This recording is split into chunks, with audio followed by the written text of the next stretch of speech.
Central জোনের এবং অন্যান্য জোনের অধীনে ইভিকশন ড্রাইভ রেগুলারলি চলছে এবং একটা আমাদের রেগুলার ফিনোমেনা।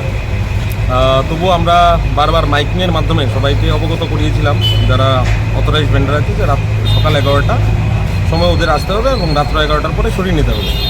এটা মূলত যে অফিস টাইমিং আছে সকাল 11টার আগে যাতে অফিসের যান চলাচল সুস্থ থাকে, ট্রাফিক জ্যাম না হয়, তার কারণেই বলা হয়েছিল। কিন্তু এটা দেখা গেছে যে ওনাদেরকে বারবার বলা সত্ত্বেও, মাইকিং করা সত্ত্বেও ওনারা ওঠাচ্ছেন না এবং অনেক জায়গায় ওনারা পার্মানেন্ট স্ট্রাকচার বানিয়ে রেখেছে। তারই বিরুদ্ধে আজকে এই আমাদের রেগুলার এন্টি এনক্রোচমেন্ট রিমুভাল অভিযান। এই অভিযানটা কোন জায়গা থেকে থেকে শুরু হয়েছে এবং পুরো শহর অ্যাজ পার যেটা অর্ডার আছে সেটা ধরে আমরা শেষ করছি। যেহেতু অনেকেই একটা দাগ বলছে, কথা বলছে স্মার্ট সিটিতে মানে সন্ধ্যা মানে রাত্রে 11টার মধ্যে দোকানপাট বন্ধ করে দেওয়া, এই বিষয়টা মানে কি স্মার্ট সিটিতে যোগ্য বলে মনে করছেন আপনি? দেখুন, রুল তো সবার জন্য অ্যাপ্লিকেবল এবং এটা শুধু ত্রিপুরার জন্য, অন্য যে কোনো জায়গাতেও সেটা অ্যাপ্লিকেবল।